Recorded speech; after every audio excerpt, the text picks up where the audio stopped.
Hi, welcome to a special edition of Education Matters. I'm Ray Pinney. I'll be your host for this program.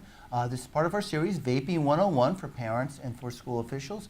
In this one, we'll be talking about the risks associated with vaping. With me is Cristina Martins from the Tobacco Free for a Healthy New Jersey. She's a health educator. Welcome, Cristina. Thank you for having me. And we've had a good conversation on vaping, but this is a little different. We're going to talk about the risks. Let's start with the risks. Because we all know there's nicotine involved. What's the risk with nicotine? Yeah, so we all know nicotine's addictive. But besides being addictive, which it's known to be as addictive as cocaine, heroin, and alcohol, so again, highly addictive. Nicotine also affects our brain circuits. So especially with young teens, their brain doesn't fully develop until they're 25. So exposure to nicotine at a young age makes them more vulnerable to becoming addicted and affects their brain circuits that control their attention, their mood, impulse control, as well as their learning. Nicotine also increases your heart rate and blood pressure. So therefore it increases your risk for heart disease, which is the #1 killer in the United States. A lot of people use it to relax and to deal with stress. Is that one of the other concerns that we have? Yeah, absolutely. That's actually a myth. Smoking or vaping does not relax people. So what happens is, when people become addicted to nicotine, whether it be in a cigarette form or an e-cigarette or Juul, their body starts to become dependent on it. And within a couple of hours after using a nicotine product, nicotine levels drop, and it drops within a couple of hours. So then within a couple of hours, I'm talking 2-3 hours, their nicotine withdrawals start to kick in. And that includes dizziness, headaches, trouble concentrating, trouble sleeping, irritability, mood swings, frustration.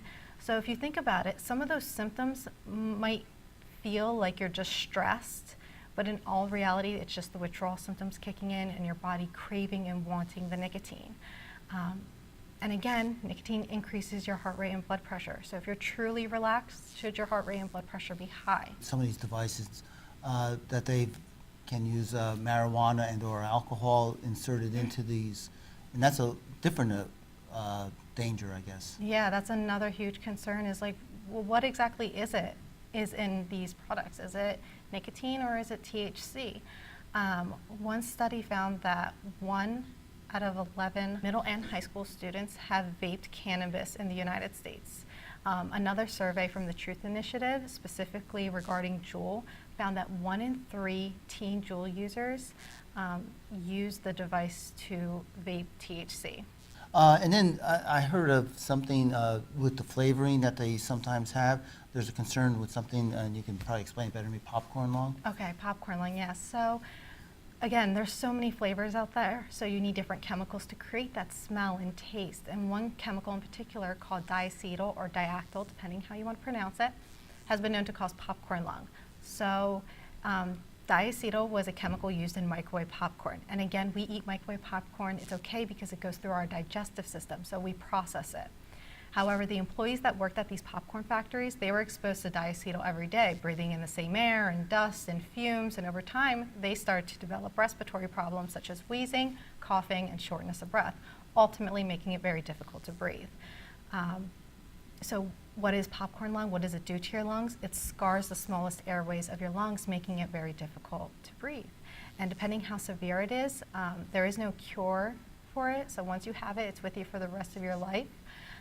So that is a risk because one Harvard study found that 75% of the e-liquids they tested positive for diacetyl. And nowhere on the labeling does it state whether diacetyl's in it or not. And it may seem small in terms of the big health things, but sometimes these devices have been known to explode and other problems with them. Yeah, a lot of these devices have exploded throughout the United States. There have been hundreds of cases at this point. And they're specifically exploding because the lithium battery that is inside. And unfortunately, this past May, there was the first e-cigarette death due to an explosion. It happened in Florida. The gentleman was using his device, and these explosions can be very powerful, and the device breaks off into a bunch of tiny little pieces. Several of those pieces went through his skull, penetrating his brain, and that's how he died. It also caused a fire in his home. When the fire department came, they found that 80% of his body was burnt. So fortunately, there were no children or pets in the home, but you can see how this can put other people at risk. Okay, Christina, I'd like to thank you for joining me on this program. Once again, as part of our vaping series, Vaping 101 for parents and for school officials, I hope you found this one informative.